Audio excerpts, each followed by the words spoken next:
amount of health. That's great, and I think it's a technology that will exist in the future, because inevitably all things, there's some law about that. But the solution is people are getting more in tune with plants, right? So whether it's an app telling them what to plant, or someone like Eric being with them in the garden, which one's more effective? And then which...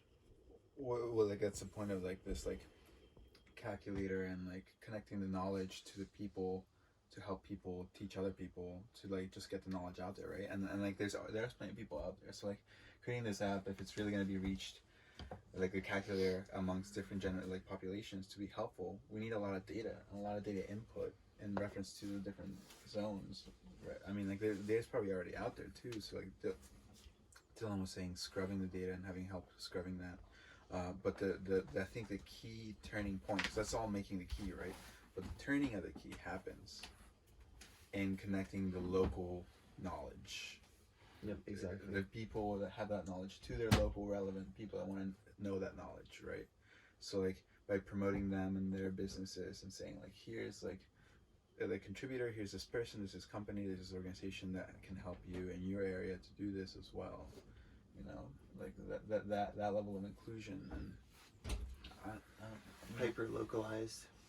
One of the things that kind of stands out to me is there's the inspiration that's required. Then you have like, you know, environmental or societal factors that are a huge impetus behind people doing this thing. And then you have the gap, which is like, I don't know how to do this, I have fear of this. And there's so much precedent already for that. In fact, from World War II, the Victory Gardens, they said in 1943 that well over 50% of all the food consumed in the United States came out of Victory Gardens. And I'm curious, bridging that gap in today's age. How did they get that knowledge? Yeah, there was a government you can actually go on YouTube right now and watch the Victory Garden propaganda that the government put out there. It's like, you can support the war effort. It's Uncle Sam telling them that you are the most important thing, the most important thing that you could be doing right now to keep food prices down and support our troops is to grow a garden. Here's how you do it. And they show like Aunt Bee type characters. Let's replay that. Let's recreate that. Yeah. Let's recreate those. Recreate with like the knowledge. But like 2.0. Yeah. 2.0. That's what I'm saying. Propaganda. Bobby up as an ant. We'll do it in onesies. Yeah, do it in onesies. Dude, we have a bunch of I've got a onesie. I got a snuggie too. That's Actually, I just heard today in one of my classes, my professor saying that The Economist yesterday came out saying that each person's life is now quantifiable as, or I should say, let me specify that each citizen, as in property of the Corporation of the United States of America, is worth $60,000. $60,000 as an asset to the country.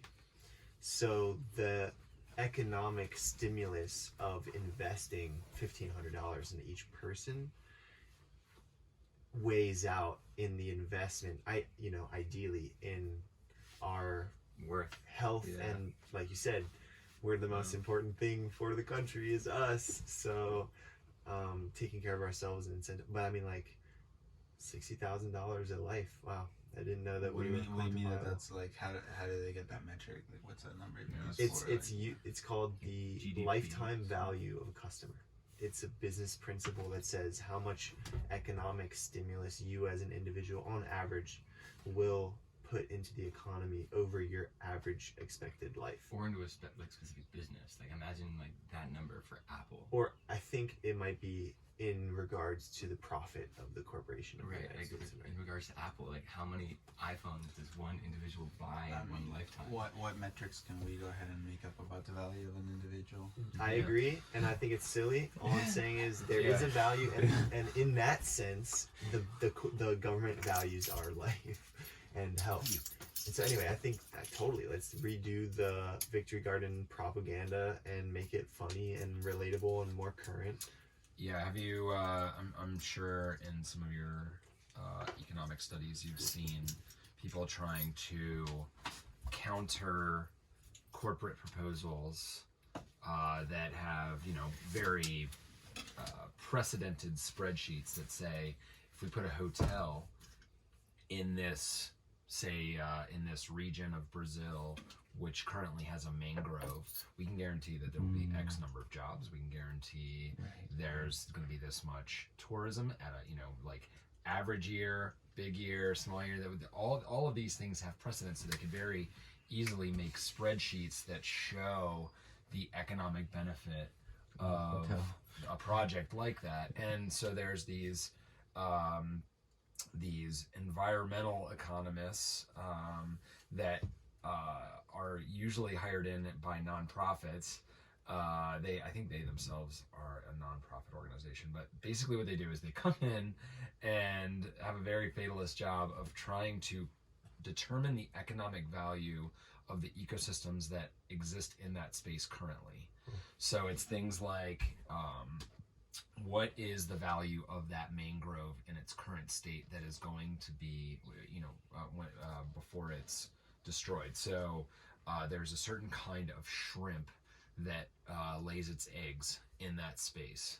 That in and of itself doesn't really have an economic, we don't eat shrimp eggs, but those shrimp, when they hatch, they actually don't grow very big, so it's not actually a direct food from us, but it feeds a whole host. It's a primary food for the dolphins that come up into the Amazon every year it floods. It's a primary food for like 6 fishing species. And it's also a food for a bunch of species of fish that we don't fish for, but there's all kinds of birds that eat those fish that are very rare birds that people come bird watching to see. So they have to go through all these convoluted methodologies to come up with the economic value of what already exists. And the biggest problem that we face in that equation is that the only way that we can like actually scientifically pinpoint the value of something is when it's gone. Suddenly you take out like there's wolves. like wolves. Well, in fact, I mean, wolves happened a while back. Yeah. It wasn't until we reintroduced wolves that we were actually able to do a scientific study to see what their value was. But like, for example, in Asia, there's this area where the elephants are super endangered now. And now there's like dozens of other species that are no longer thriving in that forest because the elephants would go through and just plow massive openings in this forest and eat so much that they, cleared pathways for these other species. And with light comes in. And also, Right. don't elephants ways. literally create forests? Like they'll walk through like deserts or like low grass areas, and like their shit will carry all these seeds that will just grow into trees and like create all this. Their shit is a primary source of long-term nutritional benefit for that. Is elephant shit on top of like alpaca? One of the highest poops. Actually, that is a very high poop. Dude, I mean, Tiger King, it's funny, Elephant King. There's actually an elephant sanctuary. There's an elephant sanctuary in Tennessee that if you ever need some feel goods. There's elephants. Are they native to U.S.? No. There's These are elephants- circus there's- elephants okay. that were There's an fucking elephant beat sanctuary the close fuck to out here. of. And, just Can we like get that poop? some of them for like 40 years, Traumatic poop. Yeah, I mean, they look messed up. But anyway, they have like 100, or I think it's 400 acres where they have like all these elephants. And there's some amazing stories that come out of there. Talk about getting footage. Like they had one elephant come on and it befriended a dog, and they were like best friends, and it's this wild like interspecies relationship. And they got footage of it, and it ended up being like a viral, thing on all the news networks and everything as a feel-good story. And then they had another one where they brought in this elephant. She looked fucking terrible, just like all kinds of mangled and all the circus shit that she had done over the years, and just fucked her body up. So they put her in a holding cell, and then in the middle of the night they wake up, and all of a sudden there's like this other elephant that comes in and just starts slamming the gates and bends the steel gate, and they're like reaching over and like going like this, and it turned out that 25 years earlier the elephants had been in the same circus together. What? So they backtracked remembered and each figured other. out that they you know, Wanted to be together. yeah, well, yeah, that they had been together. One of them was much younger than the one that they just brought in. She was super old, the one they brought in. So it was kind of like a mother surrogate in 25 years ago when they were in the circus together. Wow. But anyway, just to say that, like, if we're looking at the economics of things and trying, there is compelling stories to tell about the value of thriving ecosystems, but the struggle that we have is that the only metrics by which we can measure those things are, well, if it's gone, how much would it cost to replace it with human technologies that do not at all Need those things. well, that they don't at all perform all of the same things. So, for example, here's a really simple one that a lot of people use, which is the water infiltration of a forest. Rain comes down, it hits leaves and slows the raindrops down, and then it hits the forest floor, which is covered in leaves, and it slows it down even more. And they don't aggregate, they don't like hit on ground all combined and then flow down. Instead, they are able to trickle around the leaves on the ground and then slowly seep into the ground. You take that forest away, and now all of a sudden you have, per inch of rain, millions upon millions of gallons of water that are all now surface water. And now you have to have a technology to deal with that. You have to have sewer system. You have to have go down the list of all of the different things. And so those sewer systems cost billions and billions of dollars. The biggest problem that we face is that those externalities are socialized. We pay for those. The corporations may, in some cases have to pay a tax for them. But by and large, the corporations that are making these decisions and are having the economic benefit, they're not the ones having to pay for the externalities. And that, I think it was Oxfam said, if you literally looked at the externalities of any business, there would not be a single profitable business in the entire world. I mean, that's a lofty statement, but I haven't found an example where they're wrong. Could you repeat that again? Oxfam said that if you took into account the externalities of any business on Earth, you would not find a single one that would actually be profitable. Right, because of everything it would take to counteract whatever. Let's change that. Yeah, let's change it.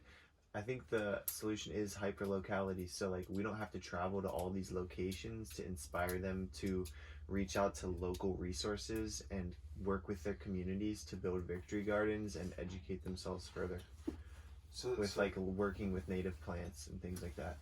Knowing that there's this Native one place community. to go to access these kinds of people that are thinking in this way, right? So like right now it's like, oh, go ahead and reach out to your local farmers and stuff, but like where, what? Yeah, How do I call it? Where? the one out of 700